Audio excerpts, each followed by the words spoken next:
Kwamba mnamo tarehe 10 ya mwezi wa 6 mwaka 2025 Mahakama Kuu ya Dar es Salaam kupitia Jaji Hamidu Mwanga ilitoa katika kesi ndogo namba 8960 ya mwaka ule 2025 ilifunguliwa na Saidi Isa Mohamed na wenzake wawili Rashid Hamedi na pamoja na Maulida Ana Komu dhidi ya chama cha bodi ya wadhamini wa Chama cha Demokrasia na Maendeleo na vile vile katibu mkuu wa Chama cha Demokrasia na Maendeleo.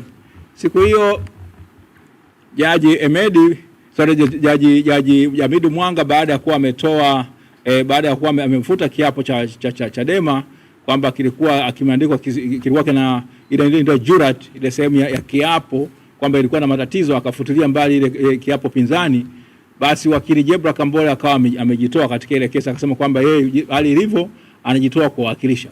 Sasa katibu mkuu wa chama chetu akuwepo mahakamani na hapokuwepo hata na mjumbe yote wa bodi ya wadhamini ambaye alikuwa mahakamani.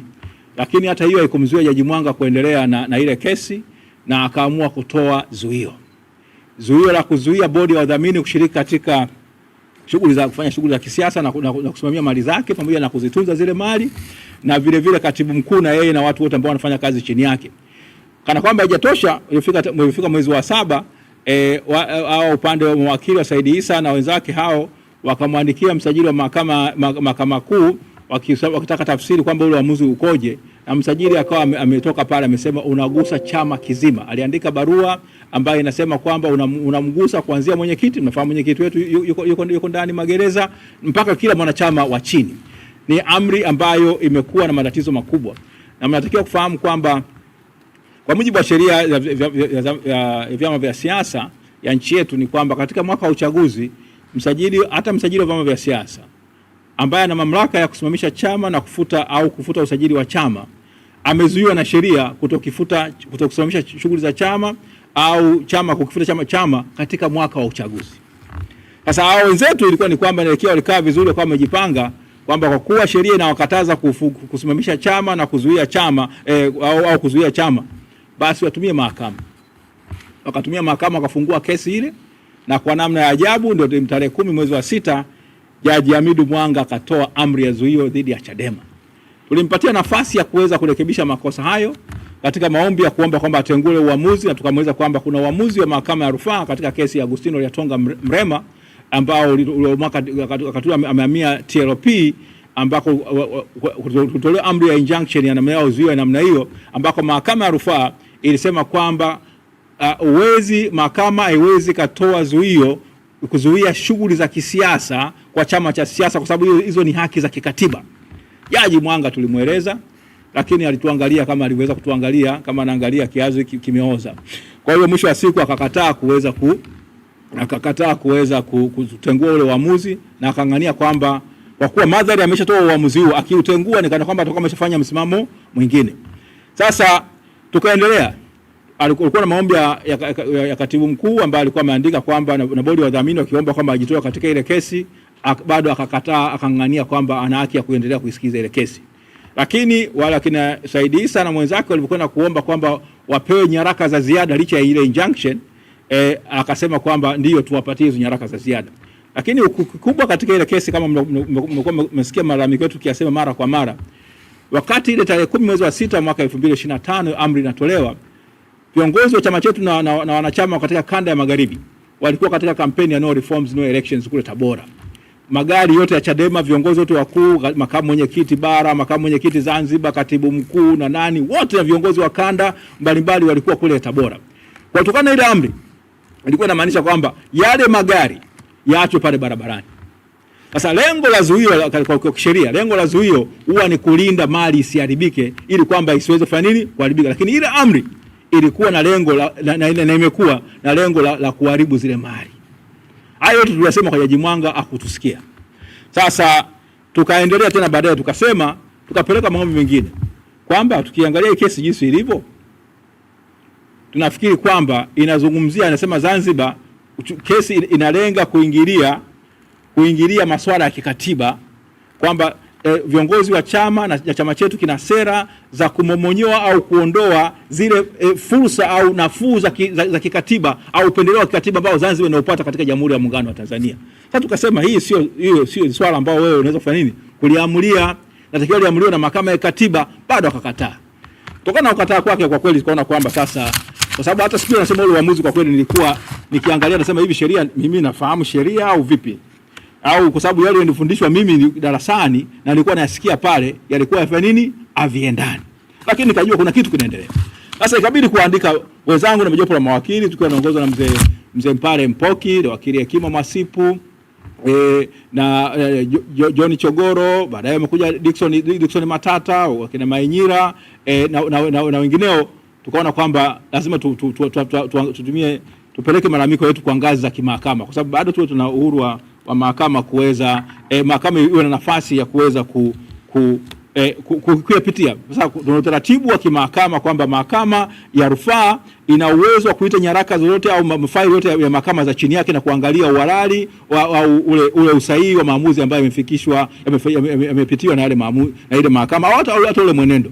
Basi kwa tumemwandikia jaji mkuu ile barua, niliandika kupitia kampuni yangu ya wakili, lakini kwa baada ya kuwa nimeshawasiliana na mawakili wenzangu tukaweza tukapeleka malalamiko haya. Barua hii baada tutaifanya kuwa wazi sasa, kwa sababu ilikuwa wakati ule haikuwa wazi, lakini katika zile nyaraka ambazo zimetengenezwa na mahakama ya rufaa, hii ni barua ambayo inafahamika. Tuliandika hii barua mnamo tarehe 23 ya mwezi wa pili mwaka 2026, tukampelekea jaji mkuu. Jaji mkuu baada ya kuangalia kutokana na mambo ambayo yalikuwa yakizungumzwa, akaona kwamba katika busara yake ni vyema basi mahakama ya rufaa ya mafaili yaitishwe. Kwa hiyo mahakama ikaitisha ya mafaili, na hizi nyaraka zimetengenezwa na mahakama ya rufaa yenyewe, kwa sababu kama kesi inaitwa na mahakama ya rufaa yenyewe, ina jukumu la kutengeneza hata zile records. Hizi ni zile ndogo, katika zile ndogo, lakini ile volume makubwa yale mawili ya kwanza hapa sijaenanga, ilikuwa ni makubwa sana. Kwa hiyo kama mlivyoona, tulikuwa siku tunafika pale Dodoma, tulikuwa tumejaza mabriefcase, yalikuwa yamejaa manyaraka mengi, yalikuwa yametengenezwa na mahakama na zile nyaraka zetu za kutusaidia. Kwa hiyo tukaenda tukazungumza siku ile mahakamani. Sasa hoja ilikuwa na msingi, je, ile amri ya injunction ilikuwa ni sahihi? Ile zuio ilikuwa ni sahihi? Je, swala kwamba katika ile kesi, kwa sababu katika kesi ya msingi walikuwa hawajazungumzia kwamba mgogoro huu au kisa na mkasa kimeanza lini, kwa sababu kesi kisheria ni kwamba unaposema una malalamiko ni lazima uweze kusema kwamba mgogoro wangu umeanza tarehe fulani, ili mahakama ijue kwamba je, mgogoro uko ndani, ina mamlaka ya kusikiliza, je umepitwa na wakati au uko ndani ya wakati. Tuna sheria ya ukomo wa muda. Sasa kuna kesi kama za namna hii, kesi kama ambayo kwa meleta hao wenzetu ina ukomo wa miaka 6. Sasa je, mgogoro umeanza lini? Lakini baadaye tumefahamu kwa sababu mwenyekiti wetu licha kwamba yuko ndani, ndugu Tundu Antipas Lissu, baada kwamba yuko ndani na yeye akiwa anakereketwa, anapambana na kesi yake ya uhaini, lakini bado hata hiyo masuala ya chama, kwa sababu ni miongoni mwa kesi ambazo alinionya sana tokea mwanzo, kusema wewe mwangalie sana na hii kesi. Sasa iliyotokea kweli ameweza kudhibitisha kile alichokuwa ananiambia. Sasa na yeye akaomba ajiunge na katika hii kesi.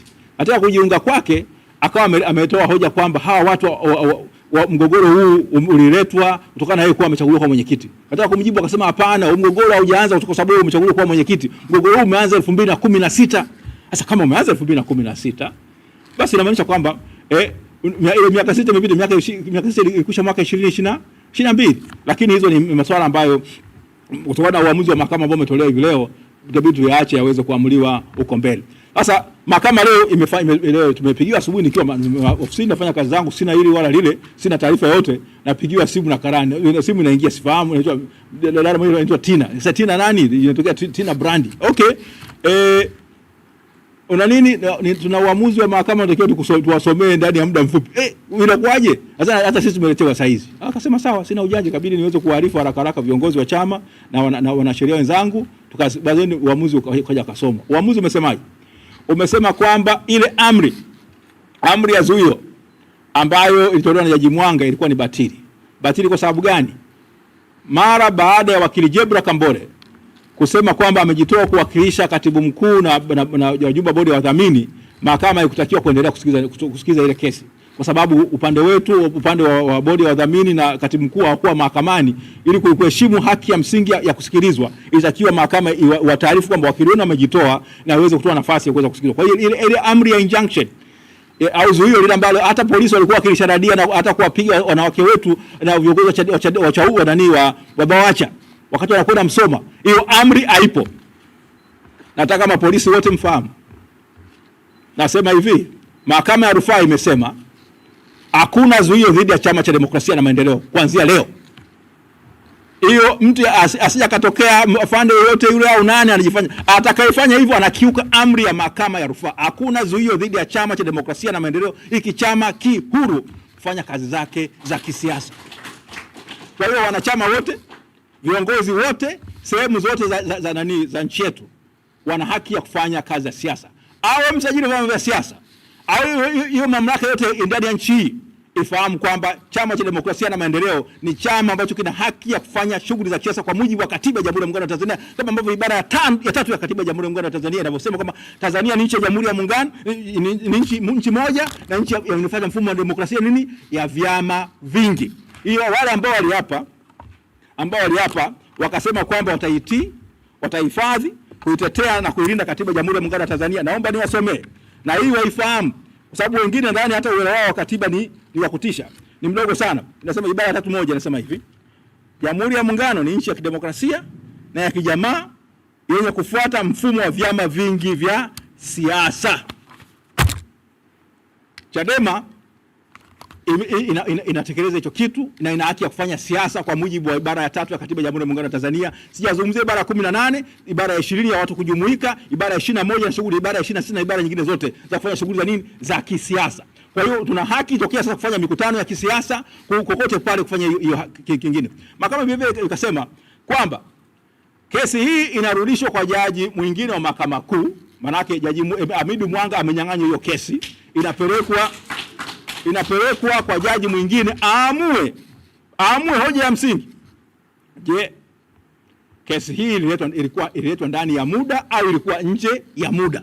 Tunaoja, tunabishana. Upande wetu tunasema kwamba iko nje ya muda, upande wa wale wenzetu wanasema kwamba iko ndani ya muda. Kwa hiyo ni swala la kuamuliwa na jaji mwingine wa Mahakama Kuu. Kwa hiyo Hamidu Mwanga hizi kesi afanye nini? Azimuhusu tena. Nadhani na viongozi wa chama kama mwanasheria tu watachukua hatua za ziada kuhusiana na yale yote ambayo yalijitokeza, kwa sababu ili kuweza kulinda heshima ya mahakama. Tunaposema kwamba mahakama tuiheshimu na iwe huru, na vile vile hata watendaji wake wawe huru na waonyeshe kama wako huru, hawana kinachowasukuma.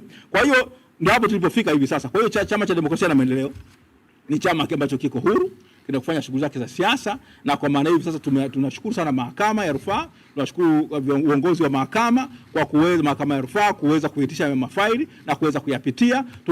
Yangezungumzwa mengi sana katika ule uamuzi, lakini tunaheshimu mahakama ilichokiamua, tunakipokea na tunakifanyia kazi. Asanteni sana.